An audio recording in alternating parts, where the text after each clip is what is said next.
join on time. Saya opening dulu sedikit. Bismillahirrahmanirrahim. Assalamualaikum warahmatullahi wabarakatuh. Waalaikumsalam warahmatullahi wabarakatuh. Selamat malam dan salam sejahtera bagi kita semua. Yang terhormat adalah Pak Kodrisha.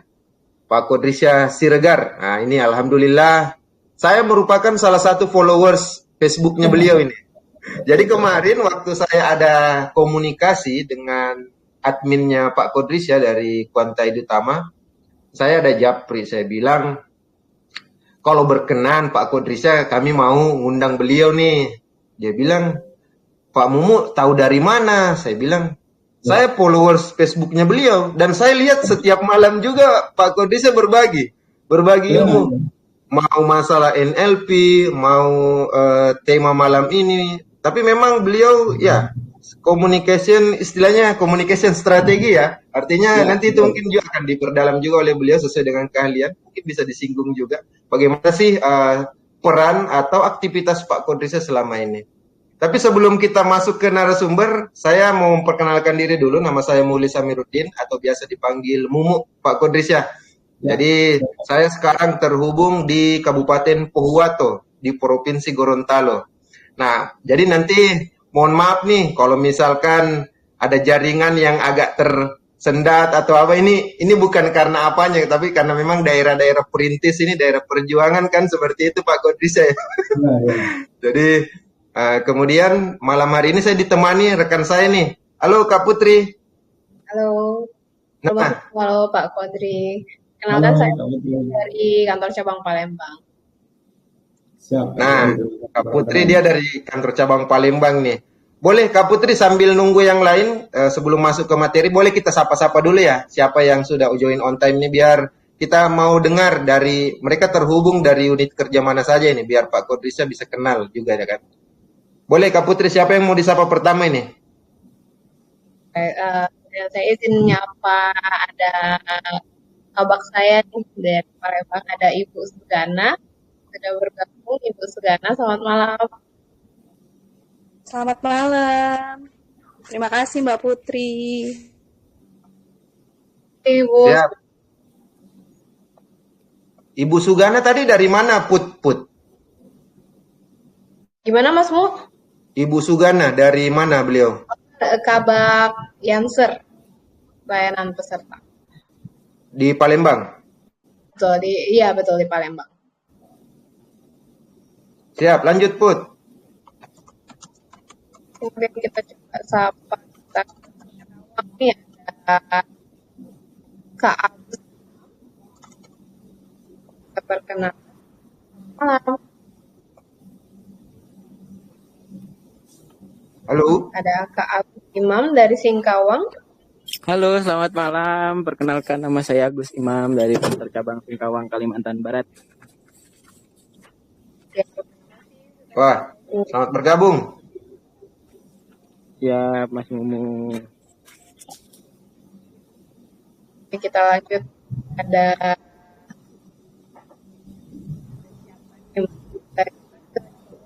ya. Tadi udah coba. Ada bisa perkenalan Pak dari unit kerja mana?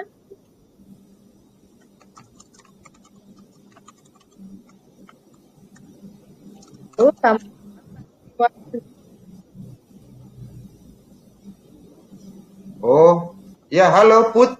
Ternyata suaranya Putri yang putus-putus. Saya pikir jaringanku yang lelet. Atau gimana? Putri sih ya? Nih. Agak putus-putus nggak suaranya Putri, Pak Kodrisha? Bener ya? Oke dulu ya. Nah, boleh, Kak Putri. Coba disetting dulu jaringannya. Iya, saya ada konfirmasi ke grup, soalnya saya takut jaringanku yang jelek Pak Kodrisha tadi. Siap.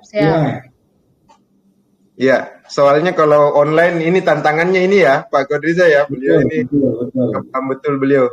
Oke, saya lanjut dulu ya sambil nunggu Kak Putri kembali. Kita mau sapa Kak Trini Dia Arimbi. Assalamualaikum Kak Trini. Waalaikumsalam Mas Mumu. Ya, izin Kak, boleh disebutkan asal unit kerjanya Kak? Ya, saya Trini dari BPJS Kesehatan Cabang Mabo. izin untuk join kegiatan pada hari ini. Ya, Terima kasih. dari Melabu ini Pak Kodrisa agak-agak dekat ya di Dari ujung Melabu. Sumatera. Dari Aceh ya. Iya. Iya. Siap. Oke, kita sapa. Oh, ada. Saya mau sapa Kak Zaipan, tapi kayaknya di jalan lagi beliau ini. Saya mau tes dulu ini. Kak Zaipan masih di jalan nggak atau di kantor nih, Kak Zaipan? Oh, Halo, malam Mas Mo. ya, malam. Izin Pak Kodris dari KC Bengkulu ikut monitor sambil makan malam. Terima kasih. Ya. Selamat malam Pak Zaipan. Ya, terima kasih Kak Zaipan ya. Dan kita coba sapa satu lagi sebelum mulai dulu. Kita mau menyapa Kak Muhammad Tasrif. Assalamualaikum Kak Tasrif. Waalaikumsalam Bang Momo, izin gabung. Perkenalkan Muhammad Tasrif dari cabang Samarinda, Kepala Bagian PMU. Samarinda.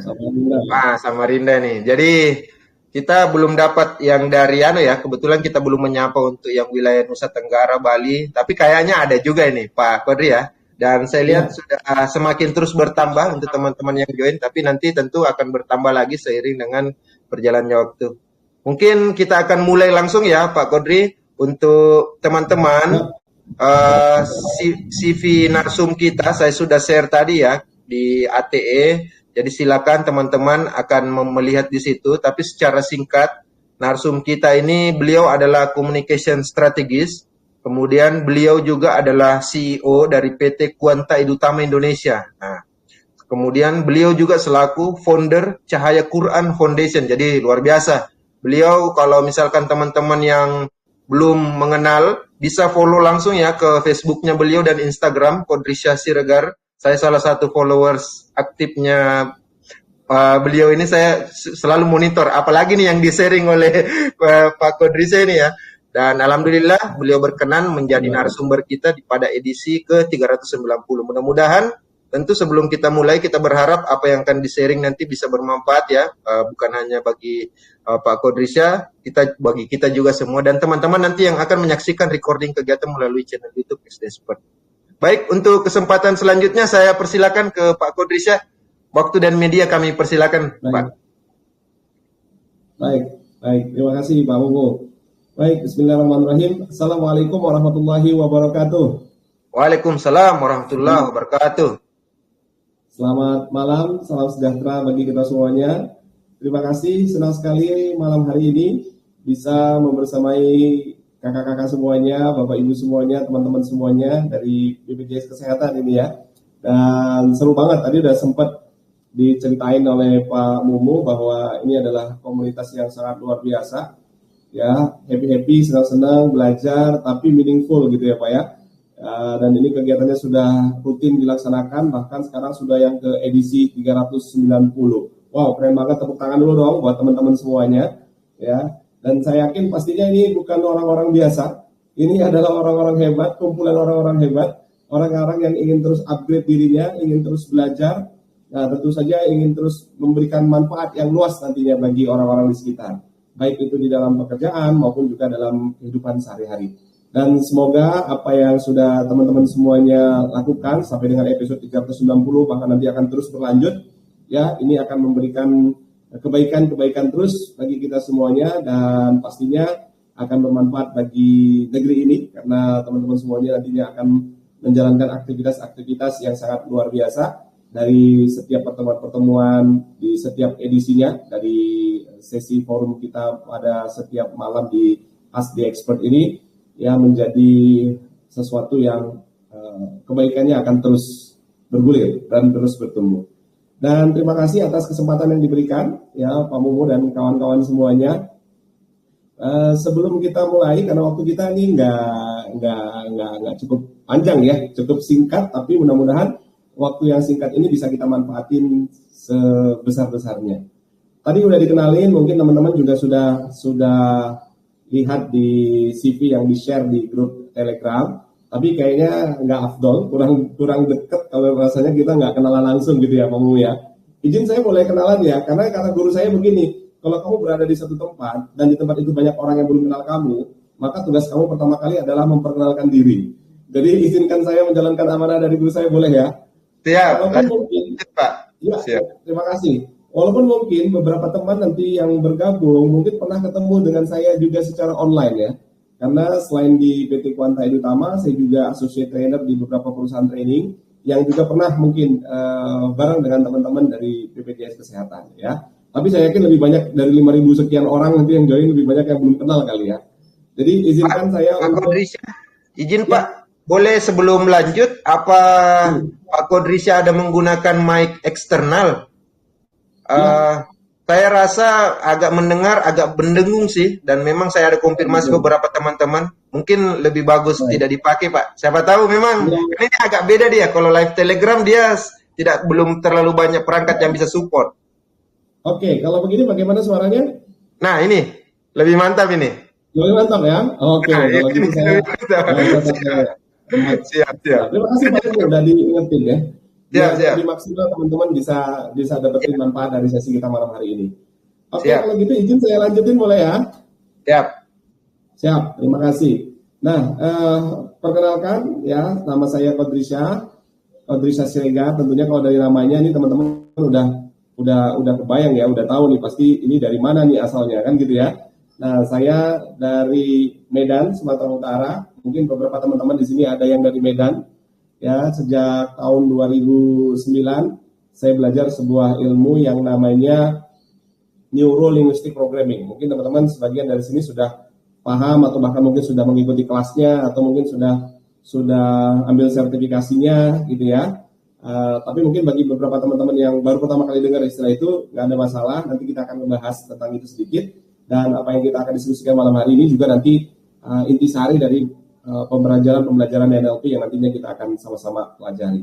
Ya, sejak kurang lebih 10 tahun yang lalu ya saya bergerak di bidang training, coaching, dan pengembangan sumber daya manusia, yang saat ini kita sedang develop sebuah perusahaan yang namanya PT Quanta Edutama Indonesia, dan alhamdulillah malam hari ini bisa sharing juga dengan teman-teman semuanya di sini.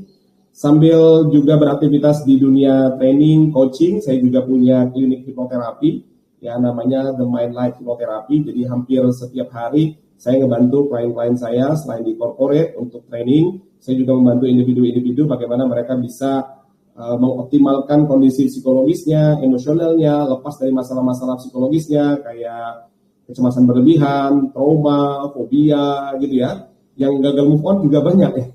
Yang gagal move on, yang susah-susah move on, yang jadi bucin-bucin gitu ya, yang pengen ngelupain mantan gitu banyak juga gitu ya. Nah, juga banyak kasus-kasus lain seputar dengan kondisi-kondisi psikologis. Dan sambil juga di training dan juga di hipnoterapi, saat ini saya sedang kembangin sebuah program namanya Tahfiz Entrepreneurship, yaitu program karantina menghafal Al-Quran sambil mereka juga belajar tentang bisnis, karena targetnya adalah untuk menciptakan, melahirkan para pengusaha-pengusaha sukses kelas dunia yang hafal Quran dan berkarakter Quran. Dan ini beberapa liputan-liputan tentang kegiatan-kegiatan kita baik dari media cetak maupun media elektronik ya. Dan ini ada buku terakhir yang saya sudah tulis, yang malam hari ini kita akan bahas tentang buku yang kedua yang Persuade ya. Dan bagaimana cara mempengaruhi orang dalam waktu 7 menit atau kurang, dan orang itu mau melakukan apa yang kita inginkan dengan sukarela. Dan bagi teman-teman yang nanti mungkin juga pengen lebih dalam lagi ngebahas apa yang kita bahas hari ini, silahkan nanti bisa berkunjung ke www.kelaskodrisha.com. Mungkin itu aja perkenalannya, karena hari ini bukan tentang saya, hari ini tentang Anda, hari ini tentang kita semuanya, bagaimana caranya kita bisa meningkatkan kualitas komunikasi kita, sehingga kita bisa mempengaruhi orang tanpa orang itu merasa dipengaruhi. Boleh ya, nanti kalau teman-teman pengen lebih kenal lagi, lebih dekat lagi, boleh silakan langsung aja nanti kunjungin Instagram saya @kodrisha_siregar, atau juga bisa nanti kita kontak di WA atau dari Telegram. Ini nomor saya dengan nomor yang di WA juga sama. Mungkin nanti bisa diskusi lebih lanjut. Begitu. Siap, Pak Mumu, boleh ya? Nanti kenalannya kita bisa lebih dalamin lagi setelah sesi mungkin atau mungkin di kesempatan lagi. Siap? Siap. Oke, Lanjut, Pak. baik. Terima kasih. Nah, seperti yang saya udah dapat tutornya dari Kak Dara ya, yang dikirimkan oleh Pak Umu, bahwa Malam hari ini kita akan diskusi, akan ngobrol, akan santai-santai, diskusi ringan tentang covert persuasion. Mungkin sebagian dari teman-teman udah pernah dengar ini, atau mungkin baru pertama kali. Ya, ada di sini yang sudah pernah sebelumnya. Kalau dengar kata covert persuasion, kira-kira apa yang muncul dalam pikiran teman-teman? Boleh? Ya. Teman-teman tadi yang dari Bengkulu boleh, atau dari mana tadi ya? Dari Melabuh tadi ada gitu ya. Kalau silakan nih, siapa yang mau coba kasih tanggapan nih terkait judul yang disampaikan Pak Kodrisha? Apa yang pertama kali terbersit di benak teman-teman ya, Pak Kodrisha ya? Betul. Gimana? Ada Kak Sedesi. Boleh kita dengar tanggapannya Kak Sedesi? Ya Mas Mumu. Iya, gimana terkait covert persuasion ini? Apa yang ada di benaknya Kak Sedesi dengar judul ini?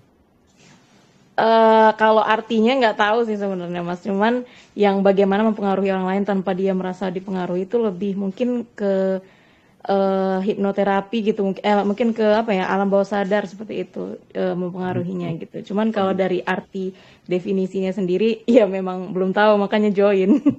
Siap. Masih dari mana ini? Ya? Iya Pak Kodri, dari KC Curug. Saya dari KC Curug Pak.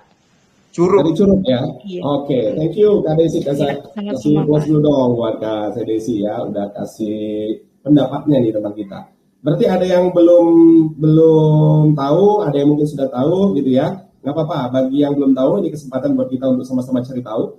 Bagi yang sudah, ya ini kesempatan untuk refresh lagi ya, untuk mengulang lagi, untuk mengingat kembali, untuk memperdalam lagi. Baik, bahkan nanti mungkin kalau teman-teman ada yang sudah pernah atau mungkin bahkan sudah praktek, nanti boleh kok sharing-sharing di sini, nambahin lagi, lengkapin lagi. Gitu ya Pak Bu ya? Siap, lanjut Pak. Siap, oke, baik. Kita akan lanjut ya, Kalau di sini slide berikutnya nih, teman-teman bisa lihat di sini muncul Pak? Muncul, tapi masih judul, mengapa penting? Nah, kenapa sih penting? Kalau tadi covert persuasion kita mungkin sebagian belum tahu nih artinya apa atau maksudnya. Tapi kalau dari kalimat bagaimana mempengaruhi orang ya agar supaya dia mau melakukan apa yang kita inginkan dengan sukarela dan dia nggak ngerasa kalau dia sedang dipengaruhi. Emang penting ya punya skill kayak gitu. Kira-kira kenapa nih menurut teman-teman? Kenapa sih kok sampai tadi Kak Sedesi itu pengen ikutan malam hari ini gitu? Kira-kira kenapa Kak? Kak Sedesi lagi kan? Kak Sedesi boleh lanjut nih. Mumpung. Aduh. Yang penting menurut saya sih Mas dan Pak Kodri, karena kita di keseharian kan nggak bisa memaksakan kehendak kita ke orang lain seperti itu kan. Cuman ya mungkin dengan cara-cara tertentu kehendak kita tuh bisa dilakukan orang lain tanpa orang lain itu merasa keberatan seperti itu. Dan tanpa menyinggung. Oke. Baik, terima kasih Kak Desi. Tentunya kalau kita mau pengaruhi orang itu bisa dengan banyak cara gitu ya. Bisa dengan kita ngemis-ngemis gitu kan. Bisa dengan kita mungkin otoriter gitu, bisa kita paksa gitu kan. Bisa aja, tapi kalau seandainya kita lakukan dengan cara-cara yang seperti itu, efek negatifnya itu jauh lebih besar. Bisa jadi orang yang tadi, ini orang kok ngemis-ngemis, kok kasihan banget gitu ya. Atau ketika kita memaksa gitu ya, atau malah kita nodong gitu, mungkin nanti kita punya resiko lain, impact yang negatif yang lain bisa muncul. Bahkan bisa jadi kita bakalan berurusan dengan hukum, misalnya begitu. Atau dalam pekerjaan kita sehari-hari, kadang-kadang kita harus berhadapan dengan pemerintah daerah ya, dengan bupati gitu ya kan, atau dengan anggota dewan misalnya, atau bahkan mungkin ketika kita bertemu dengan orang-orang yang berada di masyarakat gitu ya. Kadang-kadang kalau ketemu dengan orang yang levelnya lebih tinggi daripada kita, ini orang kalau kita suruh-suruh jelas-jelas nggak mau nih, kan gitu. Atau sebaliknya, kalau kita ngomong sama masyarakat, mungkin mereka belum paham nih apa yang kita maksud, ya kan? Atau mungkin jangan-jangan, wah ini kalau ada program dari pemerintah ini, jangan-jangan aku nanti malah jadi rugi nih, ya. Kemungkinan orang untuk menolak apa yang kita sampaikan itu besar sekali. Maka penting banget nih kita punya kemampuan untuk bisa mempengaruhi orang, tapi orang itu mau melakukan apa yang kita inginkan dengan sukarela. Dia merasa bahwa yang dia lakukan itu adalah keputusan dia sendiri, bukan karena dipengaruhi orang. Nah, skill ini yang kita namakan dengan covert persuasion. Nanti kita akan jelasin apa itu covert persuasion. Dan covert persuasion yang akan kita bahas hari ini, covert persuasion versi yang mana, gitu ya. Nah, kembali lagi nih, kenapa penting? Penting kita tahu kenapa itu penting, ya, karena itu bisa jadi bahan bakar kita untuk semangat lagi belajar, sehingga nanti kita betul-betul bisa dapetin manfaat dari pertemuan kita malam hari ini. Dari berbagai macam pertemuan, diskusi dengan banyak orang tentang kenapa sih penting kita belajar cara mempengaruhi orang, mempersuasi orang, terutama yang covert itu, ya diantaranya tentunya kita tahu bahwa ini penting untuk kita meyakinkan orang lain. Setiap hari teman-teman ini pasti bertemu dengan orang, ya, dan setiap pertemuan-pertemuan itu pasti adalah tentang bagaimana orang itu yakin dengan apa yang kita sampaikan. Apakah itu ketika kita menyampaikan peraturan terbaru, atau ketika kita ingin mengusulkan sebuah ide, atau ketika kita misalnya ingin mendapatkan bantuan dari orang, itu kita pasti akan berusaha untuk meyakinkan orang itu. Ya, teman-teman yang mungkin datang ke daerah-daerah, bagaimana meyakinkan stakeholdernya, bagaimana meyakinkan pemerintah daerah, bagaimana meyakinkan masyarakat, ya. Kemudian banyak pihak yang lain berhubungan dengan kita, baik itu secara internal maupun internal. Penting banget skill bagaimana kita bisa meyakinkan orang. Dan covert persuasion ini akan bisa bantu Anda untuk bisa buat orang tuh lebih mudah yakin kepada Anda. Kemudian juga bisa pastinya ketika Anda bisa yakinin orang, target-target pekerjaan Anda tercapai karena banyak orang yang akhirnya mendukung atau mensupport apa yang Anda lakukan, ya, otomatis karir dan bisnis Anda bisa meningkat. Dan pasti karena kita kerjanya nggak sendiri, ini juga bisa kita gunakan untuk bagaimana kita bisa menggerakkan tim kita. Supaya setiap orang di dalam tim itu mau bersama-sama mendukung kita, mensupport kita, ya, demi tercapainya tujuan bersama. Oke, dan yang pasti ini juga bisa kita gunakan untuk memotivasi orang lain. Dan pastinya juga untuk diri sendiri. Nah, ini beberapa di antara manfaat-manfaat yang bisa teman-teman dapatkan malam hari ini ketika teman-teman sama-sama mempraktekkan nanti apa yang kita akan bahas kurang lebih sekitar 45 menit ke depan. Baik, nah karena tadi kita mungkin sebagian belum tahu artinya apa itu covert persuasion. Nah, kita mulai dari persuasionnya dulu, ya. Persuasion itu banyak banget definisinya, dan salah satunya adalah yang saya ambil dari Richard Norfolk ini.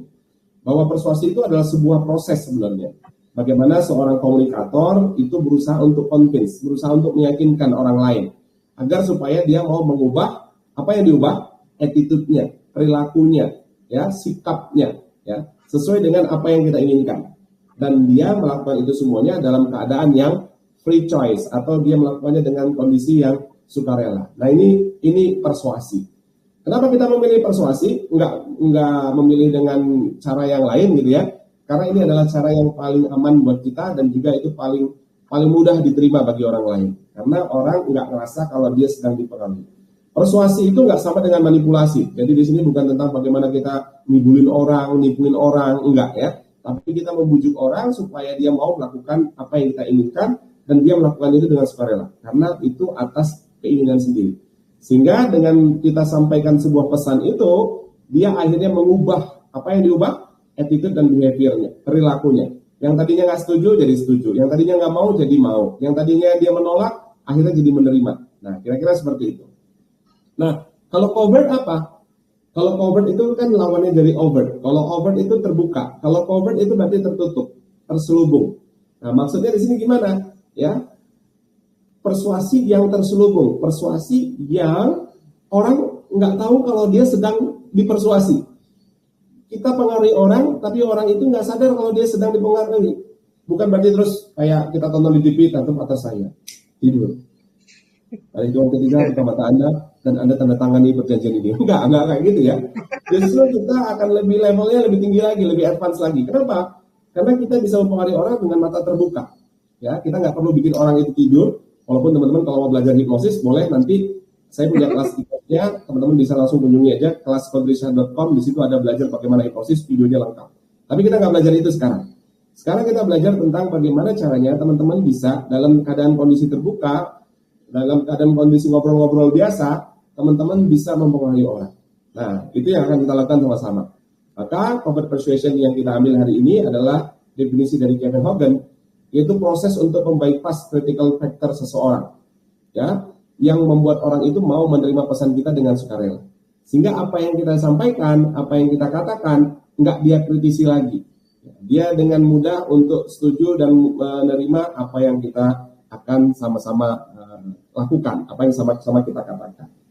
Nah, tentunya corporate persuasion itu banyak modelnya. Teman-teman bisa belajar di luar sana, mungkin dari buku-buku, itu banyak model corporate persuasion. Nah, sejak tahun 2015, saya mengembangkan sebuah modul training, modul pelatihan, sebuah ilmu yang namanya Persuatrik. Nah, mungkin sebagian teman-teman baru dengar ini ya, atau sebagian lagi mungkin sudah pernah, bahkan mungkin sudah beli bukunya gitu ya. Kemarin tahun 2016, buku Persuatrik, cara mempengaruhi pikiran orang lain dalam waktu 7 menit atau kurang, itu diterbitkan oleh Alex Media Competido, Kompas Gramedia Group. Alhamdulillah sekarang sudah sold out ya. Tapi kalau teman-teman nanti mau belajar di e-booknya, kalau nggak salah di gramedia.ebook itu ada. Atau e-course-nya juga ada di kelaskodrisa.com. Nah, apa itu Persuatrik? Nah, mungkin dari sekian banyak orang yang hadir, beberapa saja yang mungkin pernah dengar ya, atau mungkin pernah ikut kelas saya di pelatihan-pelatihan yang lain, mungkin sudah tahu. Nah, Persuatrik itu terdiri dari 2 kata, persuade dan trick. Kalau persuade mungkin teman-teman udah tahu gitu ya, bagaimana caranya kita mempengaruhi orang, bagaimana caranya membujuk orang gitu ya. Kalau trik itu apa? Trik itu cara. Jadi persuatrik itu adalah cara bagaimana kita bisa mempengaruhi orang lain untuk melakukan yang kita inginkan dengan sukarela. Kata kuncinya ada di mana di sini? Kata kuncinya di dalam persuatrik adalah sukarela. Mempengaruhi orang melakukan apa yang kita inginkan dengan sukarela. Jadi nggak ada paksaan di sini, nggak ada manipulasi, nggak ada tipu-tipu. Orang memang dengan senang hati mau melakukan apa yang kita inginkan. Nah, teman-teman, tentunya untuk bisa melakukan itu banyak sekali teknik-tekniknya, banyak sekali hal-hal yang harus kita lakukan. Namun, karena waktu kita terbatas, kita akan belajar prinsip-prinsip dasarnya dulu. Kenapa kita penting untuk belajar prinsip? Ya, menurut Ralph Waldo Emerson, orang yang menguasai prinsip dapat dengan sukses memilih metodenya sendiri. Orang yang mencoba berbagai metode, tapi dia mengabaikan prinsip, pasti akan mengalami kesulitan. Maksudnya gimana? Kalau teman-teman udah kuasai prinsipnya, teman-teman akan lebih mudah nanti untuk melakukan teknik-tekniknya. Bahkan teman-teman bisa menciptakan teknik sendiri. Penting banget ini kita belajar prinsip-prinsip dasar dulu. Sama kalau kayak kita mau bangun gedung yang tinggi, ya kan? Semakin tinggi gedungnya, semakin tinggi bangunannya, maka pondasinya itu harus semakin dalam, semakin kuat. Nah, prinsip itu kayak fondasi bangunan itu.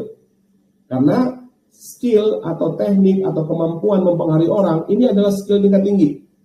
Karena teman-teman akan menggunakan itu setiap saat. Kapanpun, dimanapun, kepada siapapun, teman-teman pasti memerlukan skill mempengaruhi orang. Dan semakin tinggi skillnya, semakin dahsyat efeknya, dan resikonya juga semakin besar.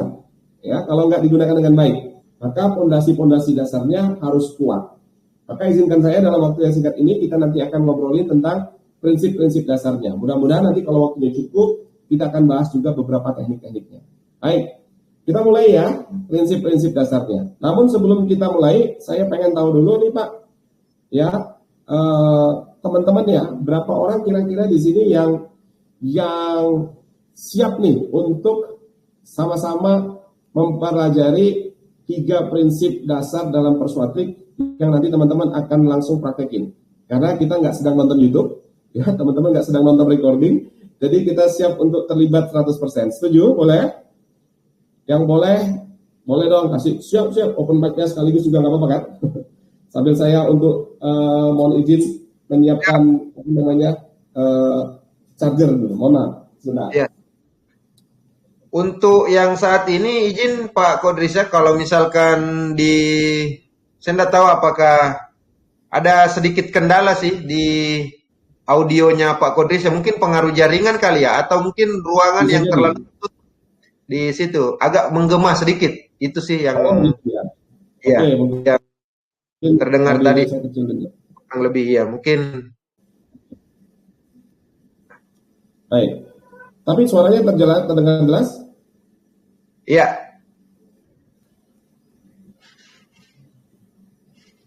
Cek, suara saya terdengar? Iya. Ini langsung pakai mic dan speaker dari laptop, Coach, atau pakai tambahan speaker eksternal? Dari laptop. Oh iya. Oke. Sudah terdengar? Iya, siap. Baik, kalau begitu saya akan Lanjutkan ya. Oke.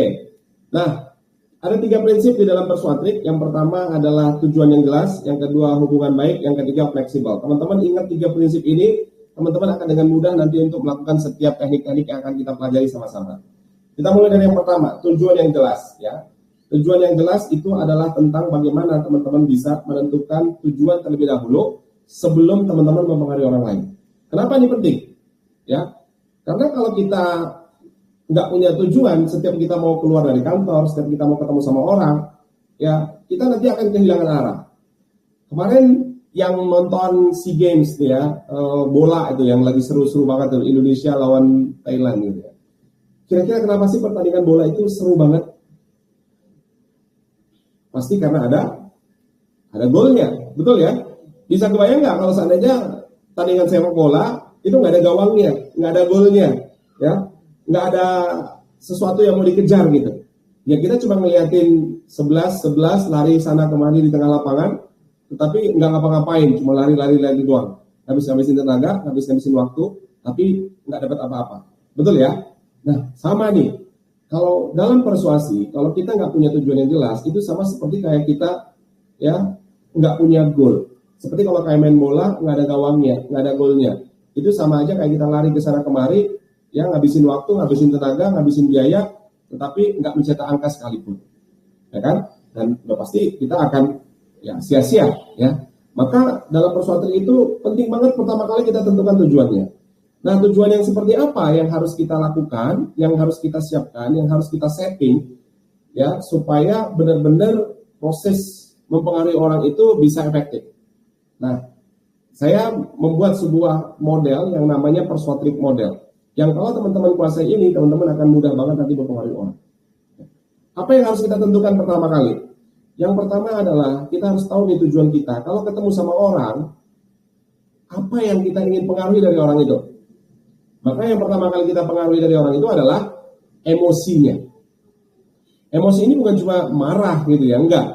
Emosi itu ya termasuk marah, senang, benci, bahagia, rindu gitu ya. Atau perasaan-perasaan yang lain, itu namanya emosi.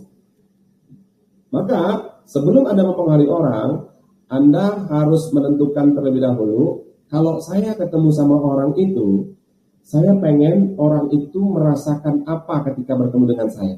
Saya pengen muncul emosi apa dari orang itu ketika bertemu dengan saya. Atau ketika Anda mau nelpon orang, Anda pengen orang itu merasakan perasaan apa, emosi apa. Kenapa penting? Karena ternyata seseorang itu melakukan sesuatu atau tidak melakukan sesuatu itu lebih banyak dipengaruhi oleh kondisi emosinya dibandingkan kondisi logikanya. Betul ya? Teman-teman sudah sering pasti dengar istilah-istilah seperti itu. Maka kita harus tentukan emosi apa yang saya ingin munculkan. Setelah tahu emosinya, maka perilaku apa yang muncul kemudian akibat dari emosi yang tadi sudah dirasakan oleh orang itu. Maka setelah itu Anda baru tahu nih apa yang akan Anda capai. Contohnya sederhana. Beberapa waktu yang lalu tahun 2016 itu ketika buku Persuasif pertama kali keluar. Teman saya dia bekerja di sebuah apartemen, dia lagi di resepsionis sambil baca buku itu. Kemudian salah satu penghuni dari apartemen itu lewat, kamu lagi baca buku apa? Ini lagi baca buku Persuasif, katanya begitu. Oh, bagus nih. Cara mempengaruhi orang dalam waktu 7 menit atau kurang. Aku kenal loh sama penulisnya. Oh ya, boleh dong ajak ketemu, aku pengen ngobrol-ngobrol, pengen diskusi soal buku ini, kata si orang itu. Lalu teman saya ngubungin saya dan kita janjian ketemu. Ternyata yang ngajakin ketemu sama saya adalah ibu-ibu. Dan saya cari di Google, ternyata beliau itu adalah seorang pengusaha sukses, ya banyak perusahaannya, ya punya hobi meditasi, ya. Setelah saya cari di internet profilnya beliau, kemudian ya saya janjian ketemu. Nah, sebelum ketemu, saya udah setting dulu nih bahwa walaupun kita belum pernah ketemu sebelumnya, saya pengen ibu ini ngerasa bahwa kita adalah teman dekat, teman lama yang udah deket banget, tapi udah lama nggak ketemu. Nah, kira-kira perasaannya kalau Anda ketemu sama teman dekat yang udah lama nggak ketemu itu rasanya kayak gimana? Emosinya seperti apa? Pasti seru banget kan? Ketemu teman lama itu kayak nggak ada batasan gitu. Nah, saya ingin beliau merasakan perasaan itu. Walaupun sebenarnya kita nggak pernah kenalan sebelumnya, kita nggak pernah ketemu sebelumnya. Tapi saya tentukan bahwa emosi yang muncul adalah beliau merasa bahwa kita udah dekat. Lalu perilakunya apa? Perilakunya adalah ketika beliau sudah merasakan bahwa kita ini udah dekat, saya pengen beliau mengatakan begini perilakunya. Wah Pak Kodri, kayaknya kita nggak terasa ya udah ngobrolnya sekian jam, seperti kayak udah teman lama aja. Nah, kalau beliau sudah mengatakan kalimat seperti itu, dan beliau pada saat berbicara itu nyantai, lepas, bisa ketawa, berarti tujuan persuasi saya tercapai. Karena tujuan pertemuan saya yang pertama kali adalah untuk membangun hubungan baik dengan beliau, untuk membuat beliau itu trust dengan saya.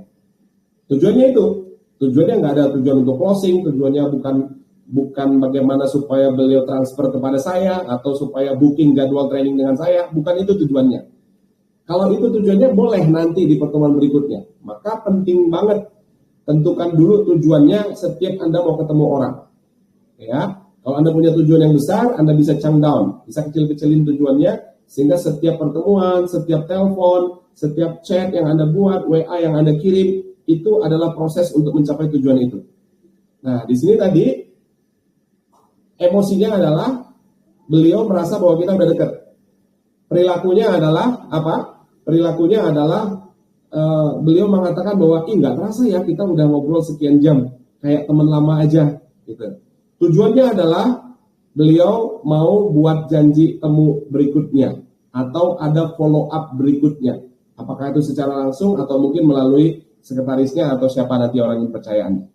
Ini tujuan persuasinya. Semakin clear, ini akan semakin mudah. Nah teman-teman, ini bisa langsung dipraktekin. Sekarang mungkin udah dibayangin, besok mungkin mau ketemu siapa? Mau ketemu bupati mungkin, mau ketemu anggota dewan mungkin, mau ketemu masyarakat mungkin, mau ketemu kepala dinas mungkin, atau mau ketemu siapa? Kira-kira kalau Anda ketemu sama orang itu, Anda pengen orang itu besok, ketika ketemu dengan Anda, dia ngerasain apa? Nah, semakin spesifik, semakin bagus. Ya, nanti di langkah-langkah berikutnya kita akan belajar tentang emosinya. Mungkin di kesempatan-kesempatan berikutnya kita akan ngobrol. Sampai di sini clear dulu ya. Nah, teman-teman, ya, ketika kita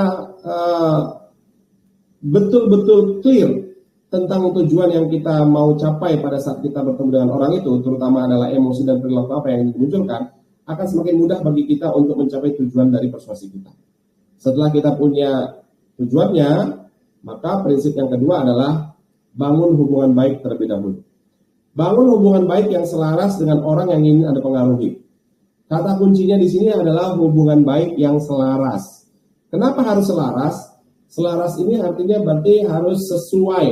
Sesuai dengan apa? Sesuai dengan nilai-nilai, sesuai dengan norma-norma, sesuai dengan value yang Anda anut. Karena saya pernah waktu di seminar di Jakarta, ya itu ada peserta yang bilang, Pak, saya punya teman, dia nggak jago-jago banget nih selling, dia nggak jago-jago banget negosiasi, tapi closingnya tinggi Pak. Loh, kok bisa gitu? Gimana Bu? Iya, soalnya setiap ketemu sama calon pembeli itu, ya kancingnya lepas 3, roknya 5 cm di atas lutut. Wah, itu udah lain lagi ceritanya ya. Bukan bangun hubungan baik seperti itu yang kita maksud ya. Adalah bangun hubungan baik yang selaras. Ya, selaras itu artinya sesuai dengan nilai-nilai value yang Anda yakini. Nah, teman-teman, hubungan baik ini penting banget. Ya, bahkan Carnegie Institute of Technology mengatakan bahwa 85% dari kesuksesan finansial seseorang itu adalah dihasilkan dari people skill. People skill itu ya tadi negosiasi, komunikasi, ya kan? Kemudian persuasi, bagaimana membangun hubungan dengan orang, itu adalah people skill. Dibandingkan dengan technical skill yang menyumbang sekitar 15% saja dari kesuksesan seseorang. Nah, dari situ kita tahu bahwa penting banget untuk bisa membangun hubungan baik dengan orang. Bahkan Daniel Kahneman, seorang peraih piala Nobel, bilang begini, orang itu akan lebih suka untuk berbisnis dengan orang yang dia percaya dan dia suka dibanding dengan orang yang dia nggak percaya dan dia suka. Bahkan mungkin bisa jadi produknya sama, penawarannya sama, harganya sama, kualitasnya sama, tapi orang akan memilih ya membeli atau berbisnis ya dengan orang yang dia percaya. Nah, bagaimana kita bisa dipercaya orang? dengan hubungan baik. Nah, kita akan belajar sama-sama nanti ya, kenapa kita harus melakukan itu. Karena kalau seandainya orang itu nggak suka sama Anda, orang itu nggak percaya sama Anda, maka pikiran sadarnya akan kritis, dia akan menolak, dia akan menganalisa apa yang Anda katakan. Ya, dan itu tentunya nggak mudah bagi kita untuk bisa mempengaruhi dia. Ya. Nah, teman-teman, kalau bicara tentang mempengaruhi itu, kita bicara tentang bagaimana otak manusia bekerja. Di dalam pikiran manusia itu ada namanya RAS, ada namanya Reticular Activating System. Bagaimana caranya kita bisa menembus RAS itu. RAS itu fungsinya kayak security, kayak satpam. Bisa kebayang ya, kalau misalnya Anda mau masuk ke sebuah gedung, ke sebuah perkantoran, ada security-nya. Anda belum pernah ke situ. Anda nggak kenal dengan security-nya, Anda nggak kenal dengan orang yang mau didatangin, misalnya gitu ya. Apa yang dilakukan oleh security-nya? Pasti akan nyetok dulu kan. Dia akan tanya identitas Anda, tujuannya ke sini mau ngapain, mau ketemu dengan siapa. Kemudian setelah Anda sampaikan, dia akan cross-check ke dalam. Betul ya?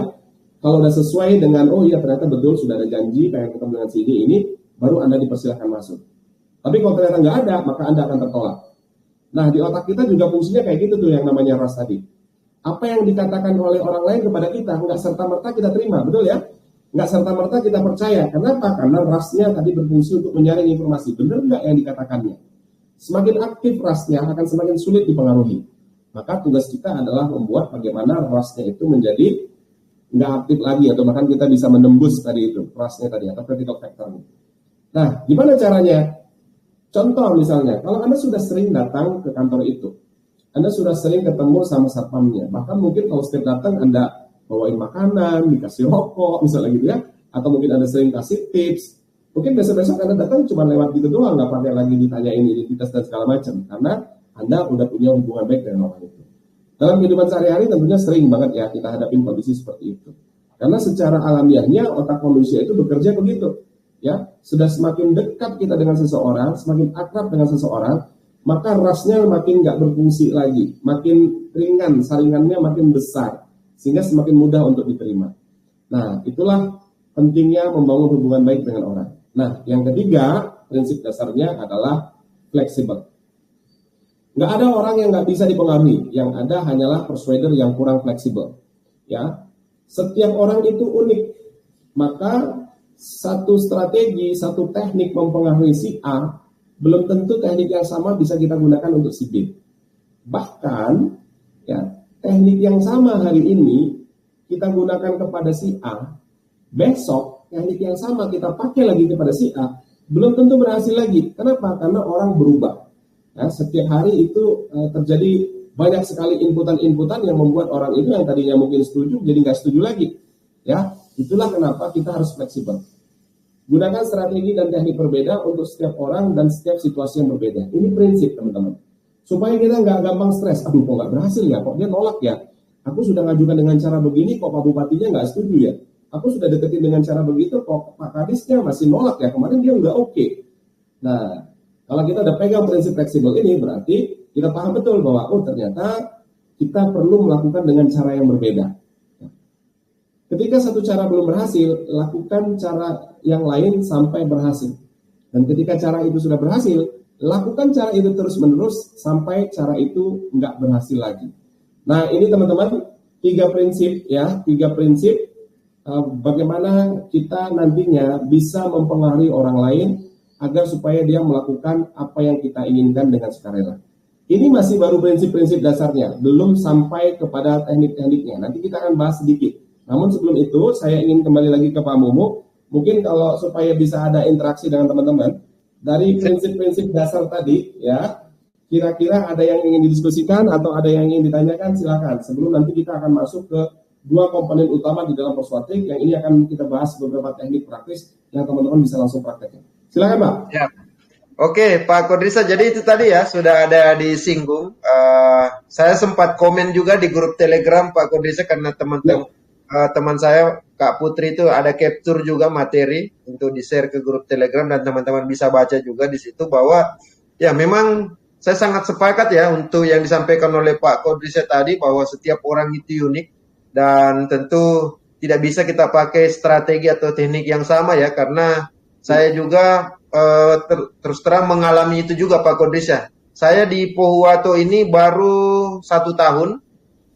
Saya menjabat di sini sebagai kepala kabupaten dan ya tentu sebagai pendatang baru di sini saya punya kewajiban untuk segera beradaptasi dan menemukan stakeholder mitra utama kerjasama kan Pak Kodrisha ya. Bagaimana saya harus meyakinkan beliau, bagaimana saya harus melanjutkan tren positif yang pejabat yang telah lalu, atau bagaimana saya harus merubah hal-hal yang mungkin saja pejabat yang lalu ada yang kurang berkenan di Pemda. Itu kan tantangan bagi saya dan ternyata ya betul dari semua ada stakeholder mungkin ada 10 dan lain-lain ya beda-beda. Ada yang suka diajak ngobrol, kita lebih banyak mendengar. Ada juga maunya to the point, kayak gitu ya. Yes. Tapi itu mungkin sekedar sharing dari saya, tapi kita mau dengar langsung nih dari teman-teman Pak Kodrisha ya. Apakah ada yang ingin ditanyakan sampai dengan materi slide yang dipaparkan tadi oleh Pak Kodrisha? Ya. Mungkin sih ada nggak yang mau tanya? Yang mau diskusi? Atau mau sharing juga boleh diskusi sebelum lanjut lagi ke slide.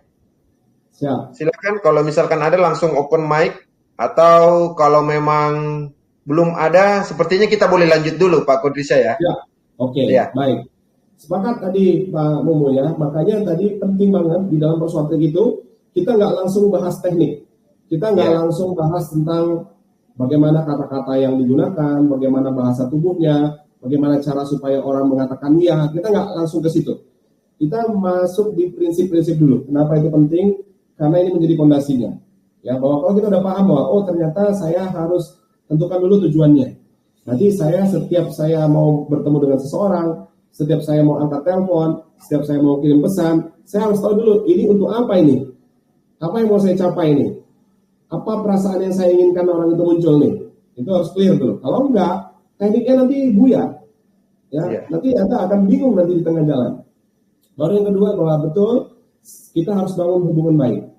Temukan siapa-siapa stakeholder tertentu tadi, dan bahkan kita bisa identifikasi kalau di workshopnya, kalau di Persuatrik itu teman-teman langsung ada metriknya itu, si Anu, si A, si B, si C, si D. Nah kira-kira kita identifikasi nih karakteristiknya orang ini visual kah, auditori kah, kinestetik kah, cara mendekatinya seperti apa, ini seperti apa, ini seperti apa, ini seperti apa. Nah itu kita praktekin langsung ya. Nah sekarang kita lanjut nih ya kepada komponen-komponen dasarnya ya. Di dalam Persuatrik itu ada 2 komponen utama yang kita sebut dengan inner game dan outer game. Nah, apa itu inner game? Inner game itu adalah tentang bagaimana kita bisa membangun rasa percaya diri kita dan kita bisa memenangkan diri kita sendiri. Baru setelah itu kita ngebahas outer game. Bagaimana kita bisa memenangkan hati dan pikiran orang lain. Kita bahas dulu inner game karena ini yang jadi banyak paling masalah terbesar. Saya udah beberapa kelas menjalankan training Persuatrik ataupun training-training yang lain, selalu ketika saya tanyakan kepada para peserta, apa sih tantangan yang paling besar yang Anda hadapi ketika Anda mempengaruhi orang lain? Ternyata tantangannya itu bukan dari orang lain, tapi tantangannya itu dari diri sendiri. Waduh, saya ini kan orang baru di sini, mau ketemu sama pejabat itu yang katanya orangnya begini. Apa nanti dia mau ketemu sama saya enggak ya? Dia setuju apa enggak ya? Apalagi waduh, saya ini kan level saya jauh di bawah mereka. Apakah nanti mereka merasa saya pantas enggak ya? Dan banyak lagi hal-hal begitu. Rasa yang enggak percaya diri, rasa enggak yakin, merasa bahwa ini bisa apa enggak, kayak gitu. Itu justru menjadi tantangan terbesar. Nah, di dalam Persuatrik kita sebut itu dengan inner game. Permainan pertarungan yang ada di dalam diri kita sendiri. Dr. Richard Bandler, ini co-creatornya NLP, beliau mengatakan begini, before you persuade others, you have to persuade yourself. Sebelum kamu bisa mempersuasi orang, sebelum kamu bisa meyakinkan orang, kamu harus bisa meyakinkan dirimu sendiri terlebih dahulu. Ya gimana mungkin kita bisa meyakinin orang kalau kita sendiri nggak yakin pada diri kita, betul ya? Teman-teman mungkin pernah ya ngerasa ketemu sama orang, dia jualan sesuatu atau dia menyampaikan sesuatu yang dia sendiri nggak yakin dengan apa yang dia omongin. Kira-kira teman-teman percaya nggak sama orang itu? Pasti enggak, betul kan? Begitu juga terjadi kalau seandainya kitanya yang ragu, kitanya yang nggak yakin dengan apa yang kita katakan. Orang nggak bakalan mau setuju dengan kita, ya. Maka penting banget kita harus bisa mampu meyakinkan diri kita terlebih dahulu. Ya. Nah, ketika kita bicara tentang inner game, ada 3 langkah yang bisa kita lakukan ya untuk bagaimana caranya kita bisa tampil lebih percaya diri, tentang bagaimana caranya kita bisa memenangkan diri kita. Pertama adalah tentang tentukan tujuan yang jelas, apa yang kita mau munculkan dari diri kita, kemudian menentukan identitas diri yang positif, yang ketiga adalah bagaimana kita bisa mengakses sumber daya pendukung. Karena waktunya terbatas, dari 3 cara ini saya akan share satu aja, yang ini kunci banget, penting banget. Kalau teman-teman bisa nemukan ini, rasa percaya diri teman-teman akan bisa naik itu 30%, 80%, bahkan mungkin bisa 100% naiknya, bahkan mungkin lebih. Yaitu bagaimana teman-teman semuanya bisa menentukan identitas diri yang positif. Izin ya, saya akan bahas satu aja dari 3 langkah bagaimana teman-teman bisa memenangkan inner game teman-teman semuanya. Nah, kita akan mulai dari identitas diri. Biasakanlah berbicara hal-hal positif pada diri Anda sendiri, terutama tentang sesuatu yang Anda inginkan. Katakan dengan ucapan yang penuh percaya diri, dan lihatlah keajaiban yang bakal terjadi. Seringkali sadar atau nggak sadar, kita mengatakan hal-hal negatif kepada diri kita, atau negatif self-talk. Bahkan para ahli mengatakan, sehari itu kita bisa 65.000 sampai 80.000 kali ngomong sama diri kita sendiri. Betul ya? Sayangnya, hampir 80% yang kita katakan kepada diri kita sendiri itu adalah yang negatif. Bangun pagi udah bilang, aduh capek kali hari ini, aduh nanti bakal ketemu dia lagi, males. Ngomongnya negatif, betul ya? Mandi, bercermin, kacaan, langsung lihat, aduh jerawatku kok makin banyak banget ya, aku kok makin gendut ya, aku kok makin, omongannya negatif. Saya nggak layak lah, saya nggak bisa lah, saya nggak pantas lah, nggak ada orang yang peduli sama saya lah. Ya. Semakin banyak kalimat-kalimat negatif yang Anda katakan kepada diri Anda sendiri, sadar atau nggak sadar, itu akan membentuk program pikiran dan akhirnya menjadi perilaku. Maka penting banget menyadari kata-kata yang kita katakan kepada diri kita sendiri. Kalau kita sadar bahwa banyak sekali kata-kata negatif yang kita ucapkan kepada diri kita, yuk sekarang stop. Ya, ubah kata-kata itu menjadi kata-kata yang memberdayakan dalam diri Anda. Positive self-talk. Saya pantas nih, saya layak, orang bisa percaya saya, karena saya adalah orang yang bisa dipercaya. Ya, walaupun sekarang saya mungkin belum bisa melakukan itu dengan baik, tapi saya bisa belajarnya dengan cepat. Kata-kata itu penting sekali untuk memprogram pikiran kita. Seperti yang disampaikan tadi, ada neuro-linguistic programming. Neuron itu otak, linguistik itu bahasa, programming itu ada program. Berarti bahasa itu bisa memprogram neuron kita. Kata-kata yang kita lakukan, yang kita ucapkan, itu adalah bahasa pemrograman dalam pikiran kita. Maka hati-hati dengan kata-kata yang Anda ucapkan. Ya. Dan tentunya mungkin teman-teman sebagian sudah pernah baca bukunya The True Power of Water-nya Masaru Emoto. Walaupun penelitian ini sebagian besar ada yang menentang, ada yang nggak percaya, tapi saya masih merasa bahwa ini masuk akal gitu ya. Bahwa penelitiannya ada air di dam di Jepang, di bendungan, ya, diambil air itu, kemudian dibagi menjadi 2 tempat. Yang satu tempat itu adalah ditempeli kata-kata yang positif, kamu cantik, terima kasih, kamu hebat, dan setiap hari diulang kata-kata positif di air itu. Sementara air yang satunya lagi, ya ditulisin kalimat-kalimat yang negatif, kamu tolol, kamu nggak bahagia, kamu jelek, sambil tiap hari diucapkan kata-kata negatif kepada air itu. Setelah beberapa waktu dibekukan dengan teknik tertentu, lalu dilihat dengan alat tertentu, ternyata kristal esnya, kristal airnya itu beda banget. Air yang setiap hari diucapkan kalimat-kalimat yang positif, ya, dituliskan kalimat-kalimat yang positif, itu ternyata kristal airnya, kristal esnya itu bagus banget, seperti yang teman-teman bisa lihat di layar itu. Sementara air yang tiap hari diomongin yang jelek-jelek, itu rusak. Bisa kebayang kalau itu terjadi pada diri kita. Setiap hari kalau kita mengeluh, setiap hari kalau kita ngerasa bahwa aduh aku nggak bisa, susah banget sih pekerjaan ini, aduh si bos ngasih banyak banget beban ini, aduh capek aku, stres aku. Diucapkan atau itu terlintas dalam hati Anda katakan kepada diri Anda sendiri, itu ternyata merusak sel-sel tubuh Anda. Karena sebagian besar tubuh kita itu adalah air. Betul ya? Nah, teman-teman juga mungkin pernah dengar nih kisah di Pulau Solomon. Di pulau itu konon katanya banyak sekali pohon-pohon tinggi. Dan masyarakat situ, ya, kalau mau menebang pohon, yang pohonnya itu ternyata nggak bisa ditebang dengan alat-alat yang mereka punya, apa yang mereka lakukan? Orang-orang dewasa berkeliling di pohon itu sambil berpegangan tangan, dan mereka ngapain? Mereka memaki-maki pohon itu. Mereka mencaci maki, mengumpat-umpat, mengucapkan kata-kata kotor kepada pohon itu. Dan apa yang terjadi? Setelah sekian hari, berhari-hari terus-menerus diumpat, dicaci maki, dihina ya, dengan kata-kata kotor, lama-lama pohon itu layu, kering, dan akhirnya tumbang sehingga mudah sekali untuk ditebang. Bisa kebayang ya, bagaimana kalau itu terjadi pada tubuh kita. Dan riset menyatakan bahwa kata-kata itu ternyata juga mempengaruhi bagian-bagian otak kita. Studi membuktikan bahwa kata-kata negatif itu memunculkan hormon-hormon stres dan kecemasan yang jauh lebih besar. Ya, semakin sering Anda ngomong yang negatif, hormon stresnya makin tinggi, kecemasan-kecemasan akan makin muncul.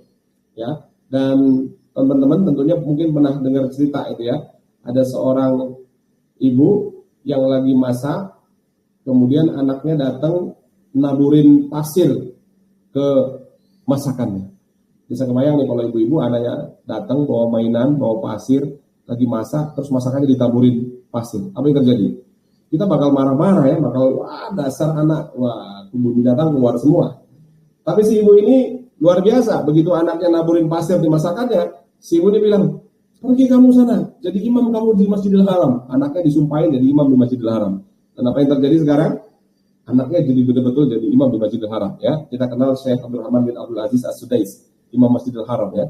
Jadi kisah beliau tuh, emaknya marah sama dia karena naburin pasir, disumpahin dia ya.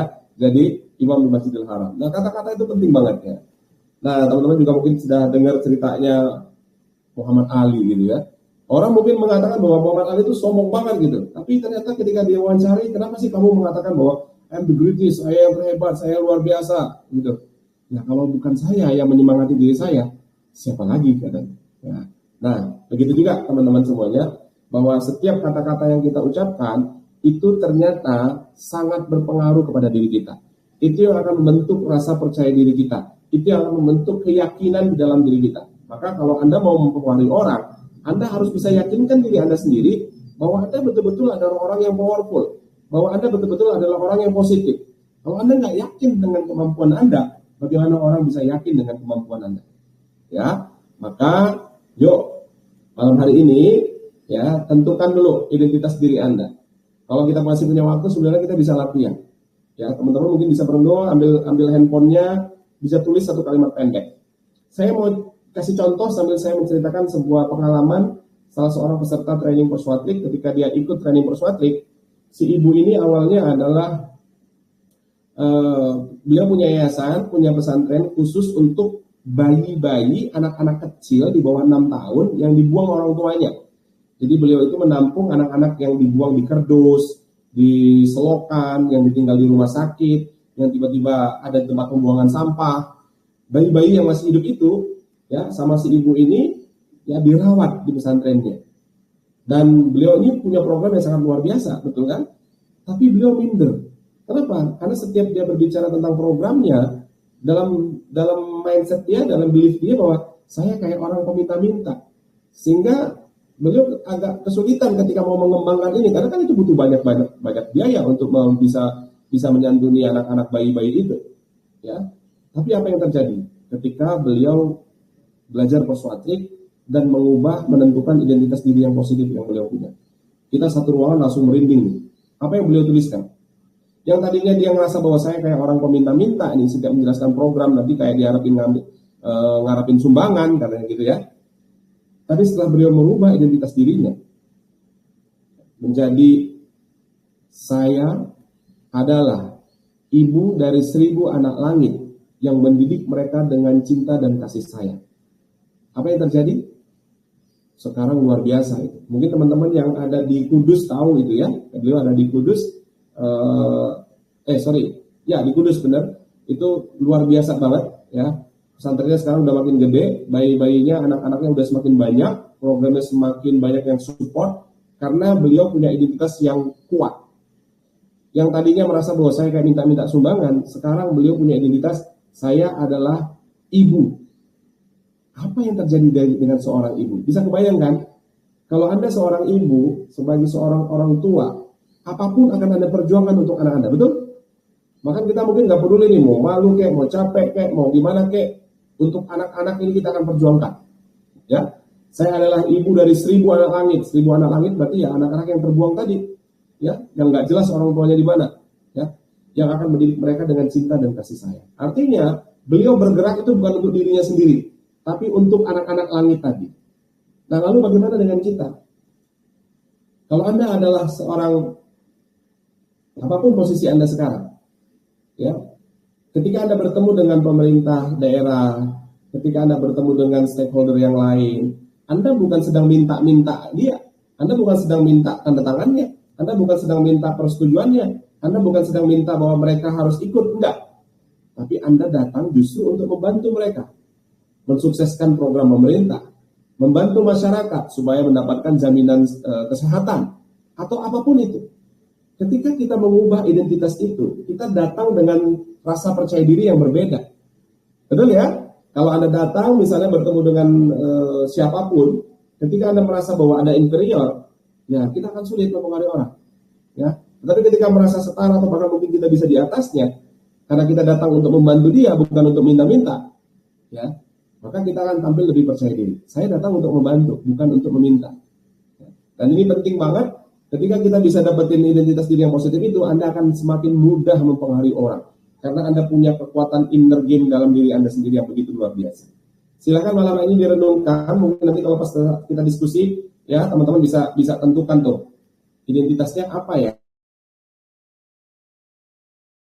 Kira-kira contoh satu supaya kita bisa review, karena identitasnya udah tepat belum? Boleh ya? Itu tadi inner game. Kita udah bahas satu aja dari inner game tentang bagaimana menentukan identitas diri yang positif. Ketika Anda sudah bisa menangkan diri Anda akan lebih mudah untuk memenangkan orang lain. Kemudian yang kedua, kita akan cepat aja, ya. Bagaimana kita bisa mempengaruhi orang? Nah, di sini ada beberapa langkah yang harus kita lakukan. Yang pertama adalah membuat orang itu fokus kepada kita, karena kalau orang nggak fokus ke kita, akan sulit bagi kita untuk mempengaruhi dia. Kemudian kita akan bangun hubungan baik, kita akan naikkan emosinya, turunkan logika. Kenapa? Tadi kita udah jelasin bahwa ternyata emosi itu sangat mempengaruhi perilaku seseorang. Yang terakhir adalah bagaimana kita bisa memasukkan pesan-pesan terselubung menggunakan bahasa-bahasa hipnotik. Kita lagi-lagi hanya pilih satu aja karena waktunya terbatas, tapi saya pengen tetap teman-teman bisa dapetin manfaat, sehingga saya akan tetap share teknik sederhananya, ya. Nah, bangun kesamaan, instant deep rapport, senyum hipnotik. Ada tiga, ya. Ada tiga cara bagaimana kita bisa bangun hubungan baik, yaitu dengan mulai bangun kesamaan, instant deep rapport, senyum hipnotik. Oke. Nah, ini kita akan bahas satu aja. Nanti sekilas mungkin slide-nya teman-teman bisa baca sendiri. Saya akan ngebahas yang instant deep rapport-nya aja, ya. Izin saya akan skip ini lebih cepat ya teman-teman, nanti bisa baca sendiri atau nanti kita bisa diskusi lebih dalam, tapi saya mau ngebahas fokus nanti ke yang instant deep rapport-nya, ya. Nah, ini kita bahas ini.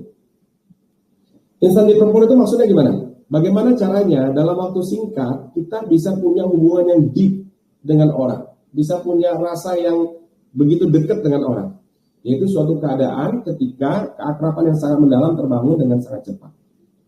Seperti yang tadi saya sudah cerita di awal, ketika kita ketemu dengan si ibu yang tadi suka meditasi itu, ya, saya sudah setting dari awal bahwa saya ingin bertemu dengan beliau dan beliau merasa bahwa kita udah dekat. Berarti di situ apa, teman-teman? Clear, udah jelas tujuannya. Maka, ya, yang saya lakukan adalah pertama setting dulu intentionnya. Niatnya ketemu beliau, saya bukan cuma sekedar datang pengen supaya nanti beliau menggunakan jasa saya untuk mentraining perusahaannya. Enggak. Saya bukan pengen supaya beliau transfer. Enggak. Saya pengen supaya beliau closing. Enggak. Intentionnya adalah saya ingin membangun hubungan baik dengan beliau. Karena kita adalah pendekat teman akrab. Saya ingin ngebantu beliau. Saya datang pengen ngebantuin perusahaannya untuk memberikan pelatihan yang tepat bagi perusahaan, bagi karyawannya. Jadi saya pengen ngebantuin, bukan dapat kontrak. Itu dua hal yang berbeda.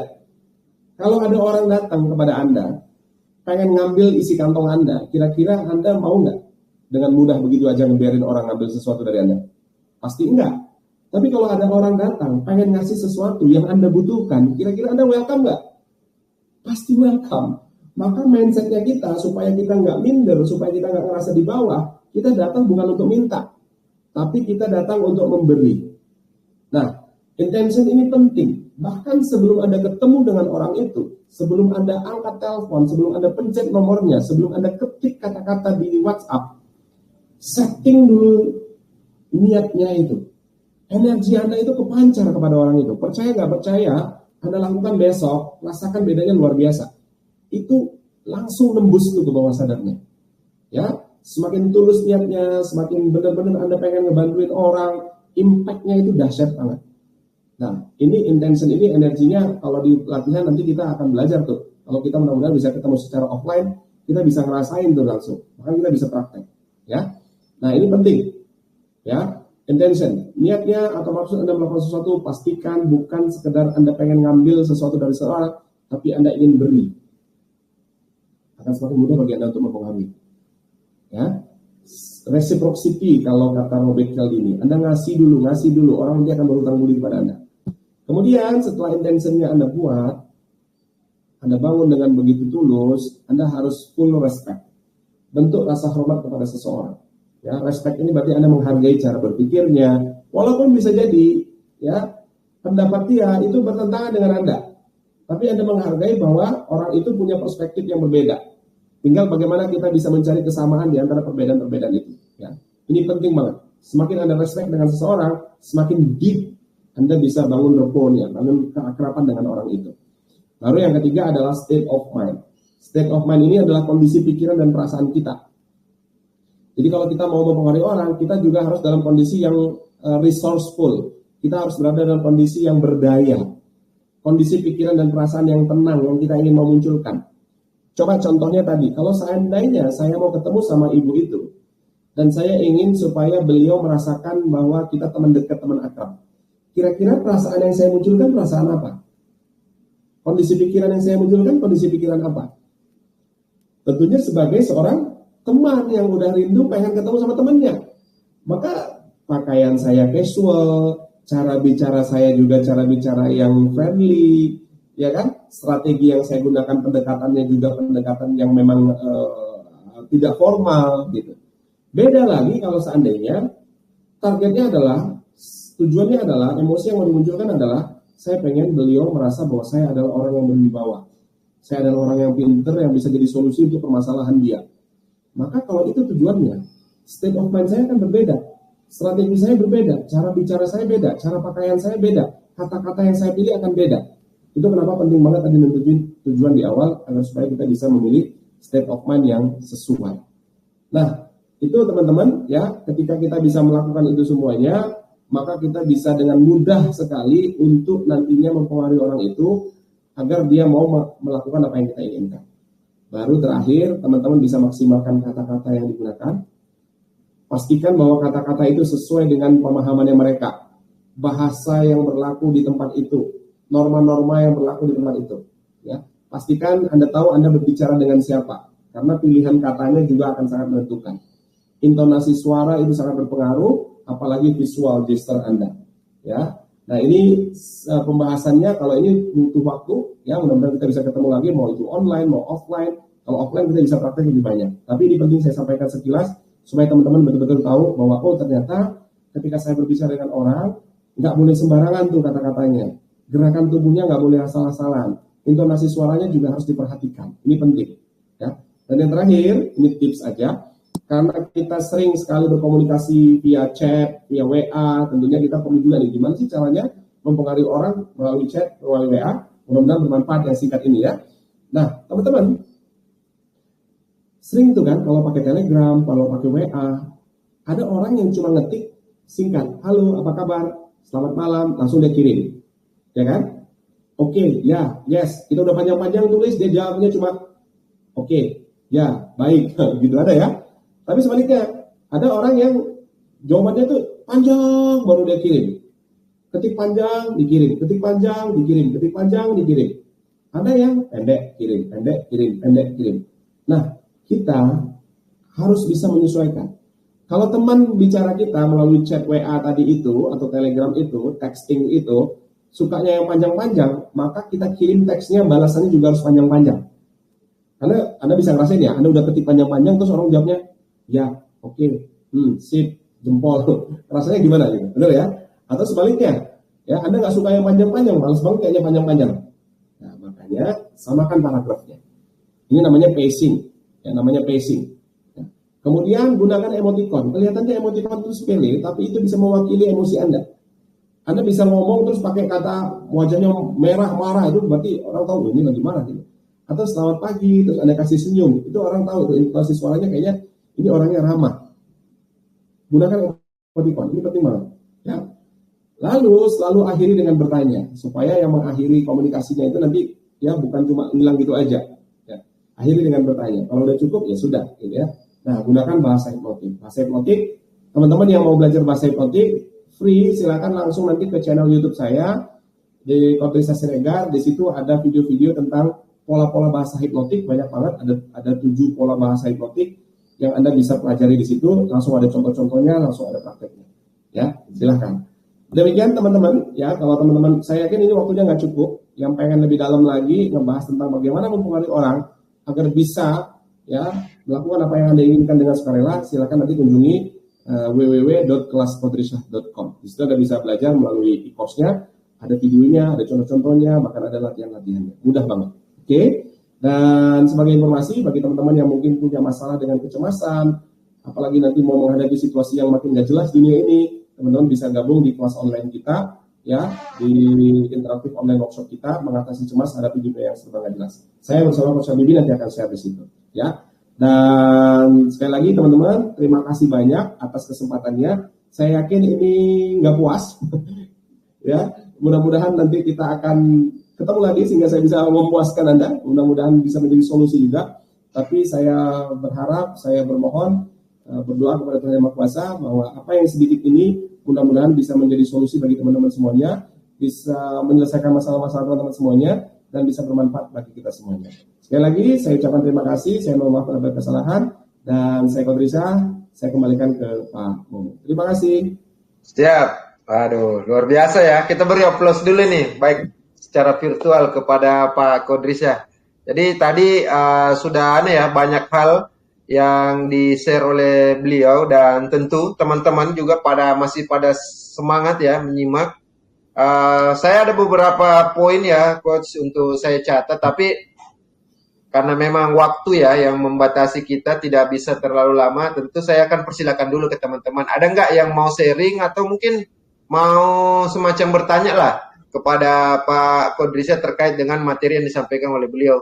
Tadi saya lihat ada Kak Ruli ya. Kak Ruli, ada yang mau disampaikan Kak Ruli?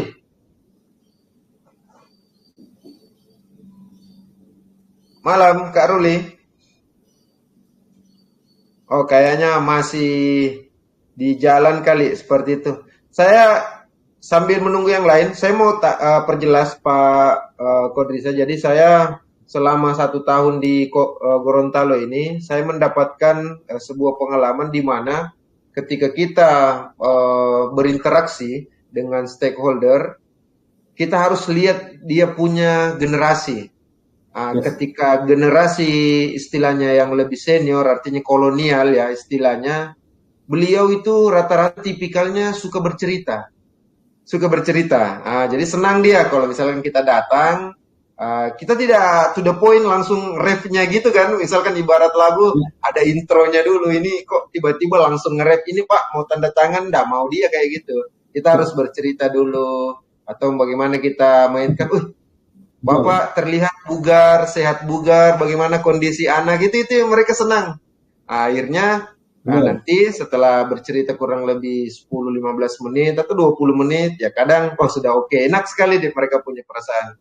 Tapi kalau beda cerita kalau kita berhadapan dengan yang generasi milenial, mitra kita, mereka ternyata tidak senang seperti itu. Mereka lebih senang to the point. Mereka lebih senang to the point. Jadi singkat, padat, tepat. Ya memang mungkin ada yang suka, ada juga yang suka bercerita ya, tapi memang tidak banyak. Mungkin hanya untuk kategori circle-nya yang dekat saja yang mereka bisa saling tapi kalau praktis untuk orang-orang yang baru dikenal ya biasanya memang harus to the point. Itu sih ya sekedar pengalaman sharing dari saya Pak Kodrisa ya untuk saya di. Betul sekali Pak Momo. Ya, itu persis ya. Jadi kalau tadi kita dalam lagi ya itu bagian dari salah satu teknik bagaimana kita membangun hubungan baik dengan orang lain. Di slide itu ada, teman-teman bisa lihat, keakraban terjadi jika adanya kesamaan. Ya, keakraban terjadi jika adanya kesamaan. Kalau orang sukanya ngobrol, sukanya cerita, ya kita samakan dulu. Kalau orang sukanya to the point, ya kita to the point aja. Ya, ini membuat orang itu akan lebih mudah karena ada namanya mirror neuron di otak manusia itu yang fungsinya adalah mencari yang sama dengan kita. Semakin banyak kesamaan dengan kita, semakin mudah kita akrab dengan seseorang. Makanya penting banget tadi kita mengetahui backgroundnya orang itu, apa yang dia suka, apa yang dia nggak suka. Ini akan membuat critical factor-nya semakin lemah, sehingga dia ngerasa bahwa ini sama seperti saya. Akhirnya saya trust dengan dia. Gitu. Nah, tugas kita adalah bangun kesamaan. Ya, tadi saya akan memang skip di situ karena waktu kita nggak cukup ya. Tapi ini penting, teman-teman bisa nanti baca juga di slide-nya. Salah satu cara untuk kita bisa cepat akrab dengan orang adalah bangun kesamaan.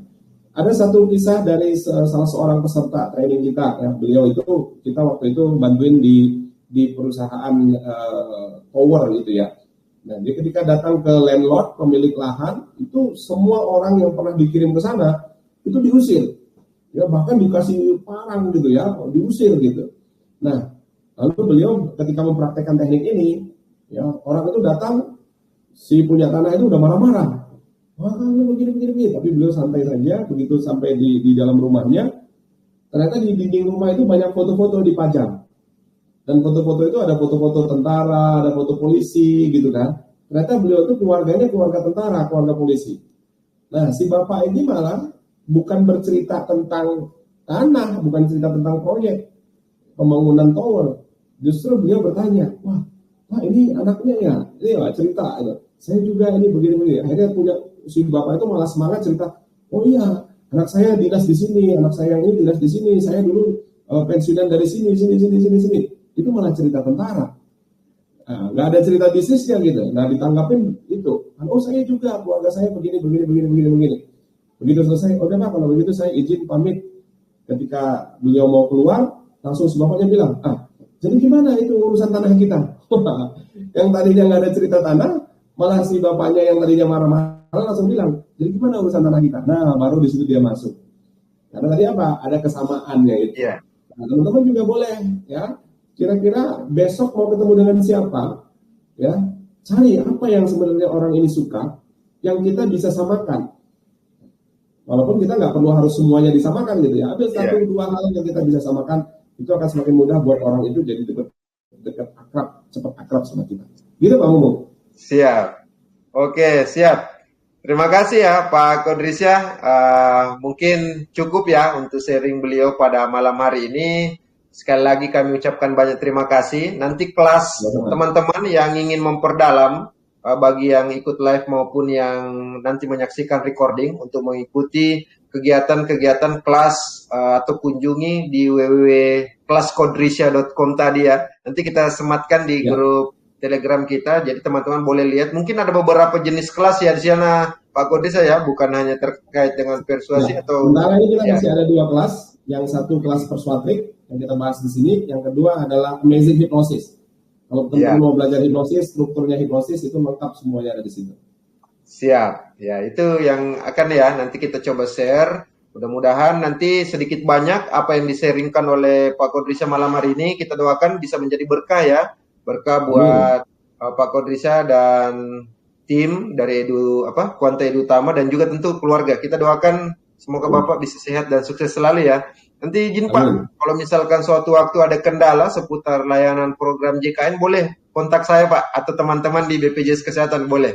Nanti kita siap bantu berikan informasi atau kalau sebisa mungkin kita bisa berikan bantuan dan lain-lain kita akan bantu.